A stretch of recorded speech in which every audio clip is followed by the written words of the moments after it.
Hey y'all, it's Lindsay with Wrestling Talk in the Shop. We're going to do today in wrestling history for April the 1st and 2nd.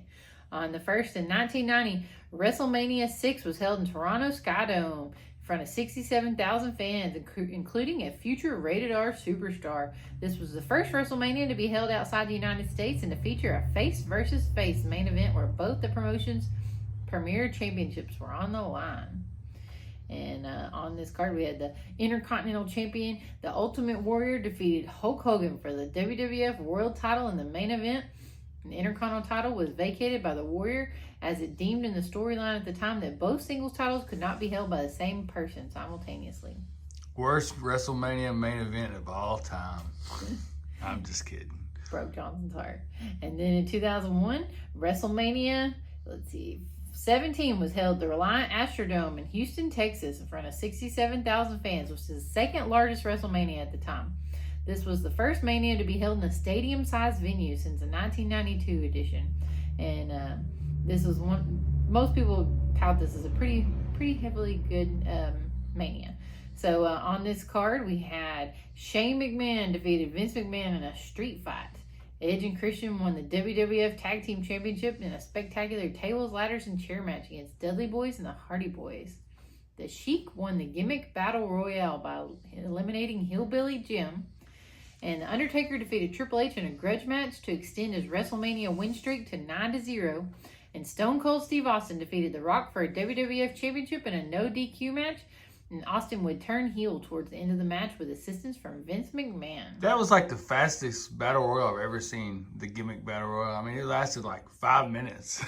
Now it's longer than that. But the entrances took longer than the actual match did. Than it actually did. And then on this day in 2007, WrestleMania 23 was held for the first time in the Ford Field in Detroit in front of a record-breaking 80,000 fans. This was the second Mania to be held in the Detroit area.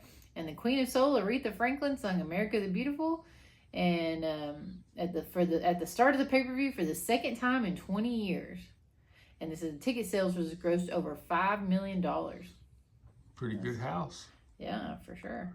And on this card, we got John Cena defeated Shawn Michaels in the main event to retain the WWE Championship. And this was the Battle of the Billionaires match. Donald Trump's representative was Bobby Lashley, defeated Vince McMahon's kayfabe henchman, Umaga. And Donald Trump always called him Bobby Lindsay. And Bobby Lindsay. And Vince McMahon got his head shaved. I remember that. I do too. In 2012, WrestleMania 28 was held at the Sun Life Stadium in Miami in front of 78,000 fans for the first time in history. A WrestleMania match was announced a year in advance, which helped to achieve the highest grossing pay-per-view receipts in pro wrestling history at the time. Once in a lifetime that turned out to be twice in a lifetime, The Rock versus John Cena. And we had CM Punk defeats Chris Jericho to retain the WWE Championship, and The Rock defeats John Cena. In 2016, Finn Balor retained the NXT Championship against Samoa Joe in the main event of NXT TakeOver Dallas. And also, Asuka defeats Bayley for the NXT Women's title, and American Alpha defeats a rival for the NXT Tag Team Championships. And that's going to wrap it up for the first. Let's move on to the second.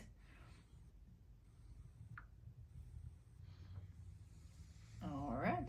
On this day in 1989, WrestleMania 5 takes place in front of 18,000 fans at the Trump Plaza in Atlantic City, New Jersey. This is the second year in a row that Mania was held there. And Hulk Hogan defeated Macho Man Randy Savage. Oh yeah, the Mega Powers explode. Mega Powers explode. Yep. We got Jake Roberts defeats Andre the Giant with Big John Studd as the special referee. Hart Foundation defeats Honky Tonk Man and Greg Valentine via pinfall after Hart hit the Honky Tonk Man with a megaphone and got the cover. Rick Rude defeats the Ultimate Warrior to become the WWF Intercontinental Champion. And then Hulk Hogan defeats Randy Savage to win the WWF Championship. In 1989 NWA Clash of the Champions 6, Raging Cajun was in New Orleans, Louisiana. The main event of the show saw Ricky Steamboat retain the NWA World Heavyweight title in a 2 out of 3 falls against Ric Flair. The match was rated 5 out of 5 stars from Dave Meltzer's Wrestling Observer newsletter and voted the 1989 Match of the Year. I think it went head to head with WrestleMania, didn't it? WrestleMania 5, I believe it did. Yeah, 89. Yeah. So, anyways, moving along.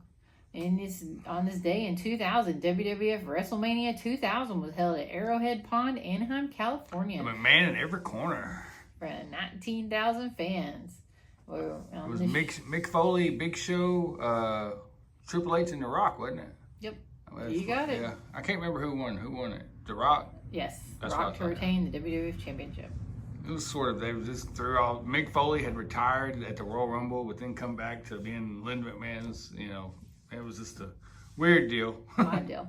Anyways, moving on. 2006, WWE WrestleMania 22 was held in the Allstate Arena in Rosemont, Illinois, in front of 17,000 fans.